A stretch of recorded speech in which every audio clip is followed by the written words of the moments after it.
New York, AP, solar storms may bring faint but visible auroras to the northern hemisphere starting late Thursday and extending into early Friday morning. But, experts say, don't expect power grids and communications to be disrupted much. People in Canada and northern U.S. states including Alaska, Washington, Montana, North Dakota and Minnesota may be able to see faint colorful displays, according to the current space weather forecast. If the moderate solar storms become more intense as nighttime approaches, people as far south as Illinois and New York might be able to glimpse the phenomenon. All the stars have to align for that to happen, said Erica Grossi, spokesperson for the U.S. National Oceanic and Atmospheric Administration. To spy the spectacle, wait for skies to get dark and then go outside, ideally away from bright city lights. Taking a picture with a smartphone camera may also reveal hints of the aurora that aren't visible to the naked eye. The sun's magnetic field is at the peak of its 11-year cycle, making storms and aurora displays more frequent. Unusually strong solar storms in May produced vibrant aurora displays across the northern hemisphere. Business, live TV, markets, Dow 41,096.77 0.58%. S&P 500 5,595.76 0.75%. Nasdaq 17,569.68 1.00%.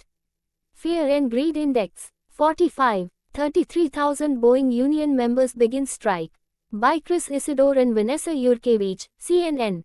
7-minute read. Updated 3:34 a.m. Eastern Daylight Saving Time, Friday, September 13, 2024. Union members react as Aerospace Machinists District 751 President John Holden, out of frame, announces that union members reject a proposed Boeing contract and will go on strike in Seattle, Washington, on September 12, 2024. Union members react as Aerospace Machinists District 751 President John Holden, out of frame, announces that union members reject a proposed Boeing contract and will go on strike in Seattle, Washington, on September 12, 2024. Jason Redmond, AFP, Getty Images. New York, CNN. About 33,000 union members at Boeing have started to walk off the job on Friday after they overwhelmingly rejected a proposed 4-year contract with the troubled aircraft manufacturer. The strike, the first at the company in 16 years, will virtually stop commercial airplane production at one of America's biggest manufacturing giants and its largest exporter, dealing a potential blow to the U.S. economy.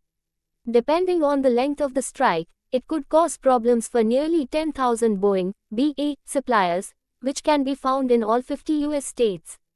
The company has a total of 150,000 U.S. employees, and it estimates its own annual contribution to America's economy at $79 billion, supporting 1.6 million jobs directly and indirectly.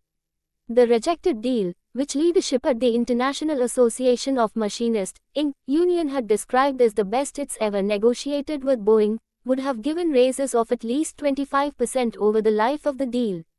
It also increased job security for union members because Boeing promised to build its next commercial jet, which has yet to be announced, at a unionized plant.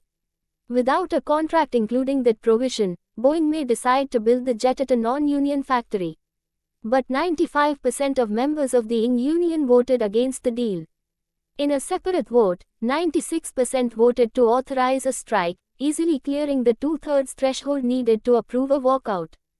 The strike began at 11:59 p.m. Pacific Time Thursday, or 2:59 a.m. Eastern Time Friday.